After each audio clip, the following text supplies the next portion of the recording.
से जंगल में एक पेड़ पर एक चिड़िया रहती थी जिसका नाम रानो चिड़िया था और साथ ही दूसरे पेड़ पर एक कालू कौवा रहता था। कौवा बहुत ही कामचोर और आलसी था। वो सारा सारा दिन सोया रहता था और जब भूख लगती तो यहाँ वहाँ किसी से मांग कर खा लेता था। मगर रानो चिड़िया बहुत मेहनती चिड़िया थी। चिड़िया के 4 अंडे थे। उसके अंडों में से बच्चे निकलने ही वाले थे, इसलिए वो चिड़िया अपने बच्चों के लिए दाना जमा करती रहती थी। मेरा ये तिनकों का घोंसला तो बहुत कमजोर है। मेरे बच्चे भी अंडों से निकलने वाले हैं और बरसात भी अब बहुत करीब है।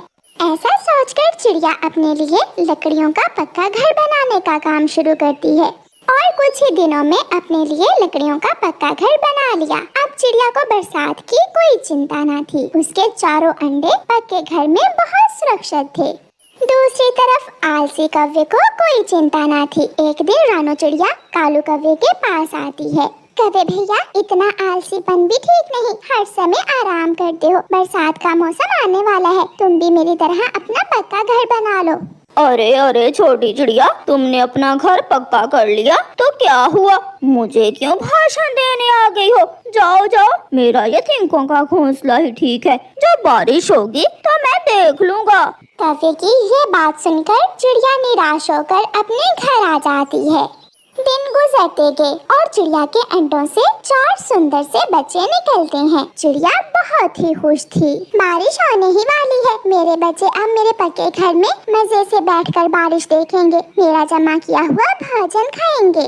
फिर वो दिन आ गया। तेज हवा चलने लगी और अचानक तेज बारिश होना शुरू हो गई। चिड़िया के घर में तो एक कतरा भी पानी न गया, मगर वो कौवा तो पानी से पूरी तरह भीग चुका था। उसका तिनकों का घोंसला पानी से भर चुका था। मर गया, मैं मर गया। मेरा घोंसला तो पूरी तरह पानी से भर चुका है। अब मैं क्या करूं? मुझे तो अब सर्दी भी लग रही है। मैं क्या करूं? एक काम करता हूं, मैं चिड़िया के घर चला जाता हूं। कौवा चिड़िया के दरवाजे पर चला जाता है और चिड़िया के दरवाजे पर दस्तक देता है। कौन है? कौन है बाहर? अरे चिड़िया बहन, मैं हूँ, तुम्हारा पड़ोसी कालू कौवा, तुम्हारा कालू भैया। प्लीज दरवाजा खोलो, वरना मैं बारिश में भीग कर मर जाऊंगा। चिड़िया दरवाजा खोलती है और कौवे को अपने घर ले जाती है। कौवे भैया, जब तक बारिश नहीं रुक जाती आप मेरे घर में रह सकते हो। जब बारिश रुक जाएगी तो हम दोनों मिलकर आपका पक्का लकड़ियों का घर बना लेंगे। कौवा चिड़िया का घर देखकर बहुत ही हैरान था। वो मन ही मन में सोचता है, अरे वाह, ये चिड़िया बहन का घर तो बहुत अच्छा है और चिड़िया भी बहुत ही अच्छी है। कौवा चिड़िया के घोंसले में सो जाता है।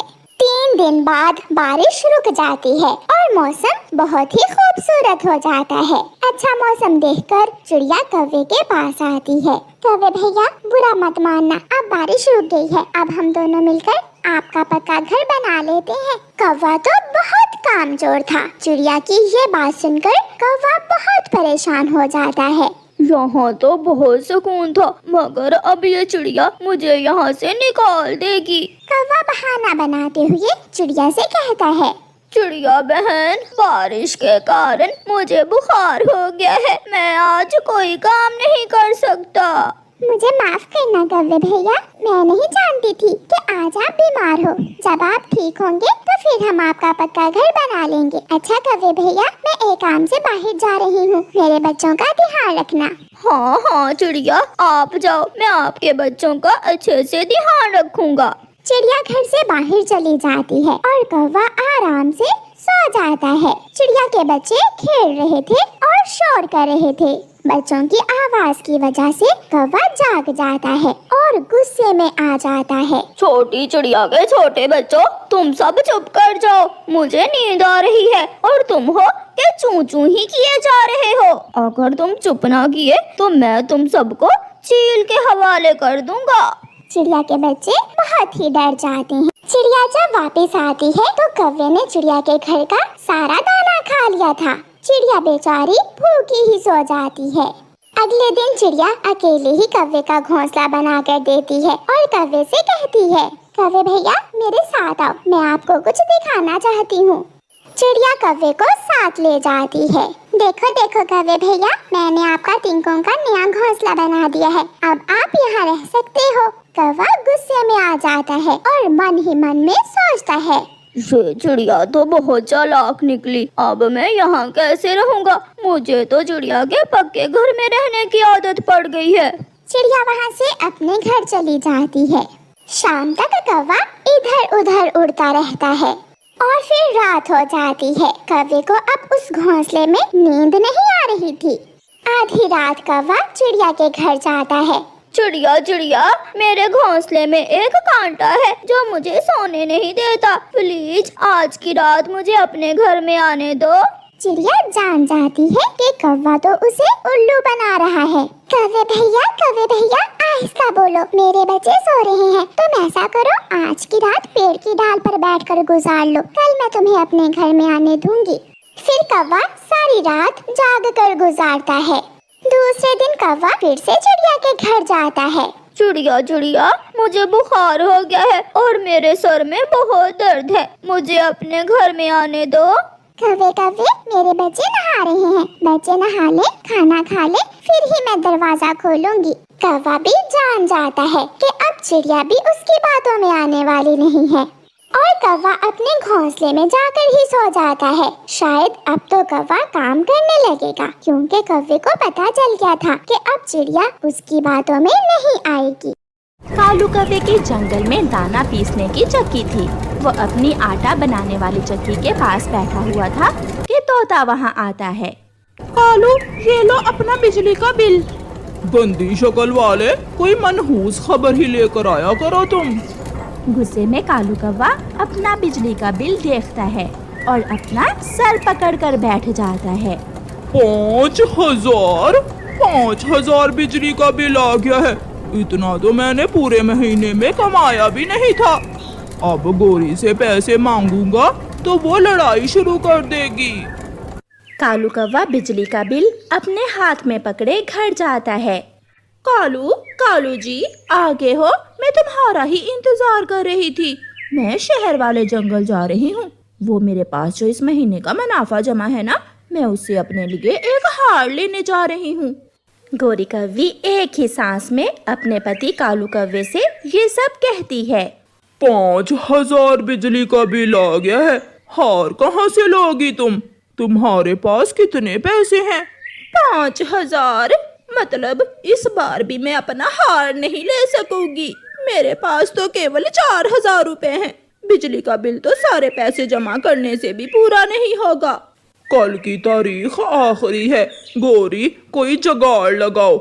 ऐसा करो, तुम 1,000 अपनी माँ से उधार ले आओ। कर दूंगा, मैं वापस कर दूंगा तुम्हारी माँ के पैसे। जब चक्की लगाई थी तो तब भी मैं 5,000 अपनी माँ से ही उधार लाई थी। वो तो तुमने दिए नहीं अभी तक। तार कट जाएगी, धंधा बंद हो जाएगा अगर बिल जमा ना करवाया तो। मजबूर होकर गोरी कौवी अपनी माँ से 1,000 उधार लेने जाती है। गोरी बेटी, मेरे पास यही आखिरी 1,000 था, वो तुम ले जाओ। माँ, अब कालू काम तो करता है, सारा दिन पक्षियों के दानों का आटा बनाता है, मगर मुनाफा बहुत कम होता है। गोरी बेटी, कालू से कहो कि पक्षियों के दानों में से कुछ दाने चोरी निकाल लिया करे। ऐसे तुम्हें डबल मुनाफा होगा। बिजली का बिल भी पूरा हो जाएगा और घर का किराया भी। माँ, बात तो ठीक है तुम्हारी। ऐसे तो मैं चंद दिनों में ही सोने का हार ले सकूंगी। सोने का हार बाद में लेना, पहले मेरे पैसे मुझे वापस कर देना। गोरी कौवी अपनी माँ से 1,000 रुपए उधार ले जाती है। कालू कौवा गोरी से पैसे लेता है और बिजली का बिल जमा करवा देता है। रात हो जाती है। कालू और गोरी घर में लेटे हुए थे। कालू, माँ ने एक उपाय बताया है जिससे हम दिनों में ही अमीर बन जाएंगे। बताओ, क्या उपाय बताया है सासू माँ जी ने? माँ ने कहा है कि पक्षियों के दानों में से कुछ दाने चुरा लिया करो। पक्षियों को कौन सा मालूम होगा। गोरी, बात तो ठीक है, अगर पकड़ेंगे तो काम से जाएंगे। कालू जी, तुम ज्यादा चिंता ना करो, जो होगा देखा जाएगा। फिर उस दिन से कालू कौवा अपना काम शुरू करता है। गुड़िया बेटी, मैं कालू कौवे की चक्की पर जा रही हूँ। मैं दानों से आटा बनवाकर अभी थोड़ी देर तक आती हूँ। मम्मा, मेरे लिए आइसक्रीम भी लेकर आना। मम्मा चिड़िया दाने लेकर घर से निकल जाती है। चिड़िया, मैं दानों का वजन कर लूंगा, तुम जाओ, अभी मेरी चक्की खराब है, थोड़ी देर बाद आकर आटा ले जाना। कौवे भैया, आप वजन मेरे सामने ही कर ले। चिड़िया, मैं काम कर रहा हूँ, तुम जाओ, विश्वास करो मुझ पर। चिड़िया दाने रखकर चली जाती है। कालू कौवा इधर उधर देखकर चिड़िया की दानों की बोरी में से 4-5 किलो दाने निकालकर अपनी बोरी में डाल लेता है और चिड़िया के बाकी दानों से आटा बना देता है। थोड़ी देर बाद चिड़िया भी आ जाती है। कालू भैया, मुझे आटा थोड़ा थोड़ा लग रहा है या फिर मैं भूल रही हूँ? चिड़िया, तुम भूल रही हो, जितने दाने थे उतना ही आटा बनेगा। चिड़िया अपना आटा लेकर घर चली जाती है। ऐसे कुछ ही दिनों में गोरी और कालू 3 से 4 बोरियां दाने जमा कर लेते हैं। गोरी गोरी, हमारे पास ढेर सारे चोरी के दाने जमा हो गए हैं, अब बिजली का बिल जितना भी आएगा हमें कोई चिंता नहीं है। कालू जी, तो फिर कल मैं वो दाने बेचकर अपना हार ले लूं? हाँ हाँ, ले लो ले लो, अब तो दिनों में ही मैं दोबारा दाने जमा कर लूंगा। रात हो जाती है। 2 चोर उल्लू कौवे की चक्की में आते हैं। कौवा अपने घर गया हुआ था। यार बड़े उल्लू, जल्दी करो, ये सारे के सारे दाने चोरी करके भाग जाते हैं यहाँ से। ऐसे चोर उल्लू कालू कौवे के चोरी किए हुए दाने चुराकर वहाँ से भाग जाते हैं। सुबह सवेरे जब गोरी और कालू अपनी चक्की पर जाती हैं, तो वहाँ दाने ना देखकर गोरी कौवी तो रोने लग जाती है। कोई चोर मेरे सारे सपने चुरा कर ले गया। गोरी, अब चुप कर जाओ, हमने भी तो वो दाने चोरी ही किए थे, अब मैं दोबारा चोरी कर लूंगा। कालू कौवा फिर से अपना काम शुरू करता है। किसी से लड़ाई तो किसी से झगड़ा। मेरी बोरी दानों से भरी हुई थी, मगर मेरा आटा इतना थोड़ा क्यों है?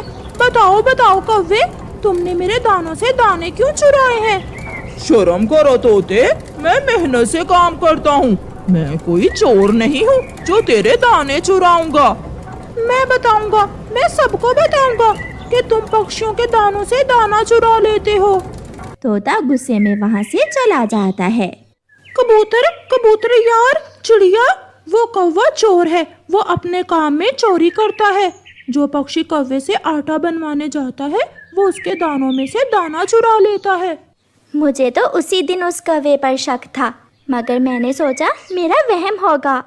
इससे तो अच्छा है हम कौवे से दाने पिसवाने की बजाय दूसरे जंगल चाचा छमछम की दुकान पर चले जाएं। कौवे और कौवी ने तो जैसे तैसे फिर से 5 बोरी दाने जमा कर लिए थे। वो बहुत खुश थे।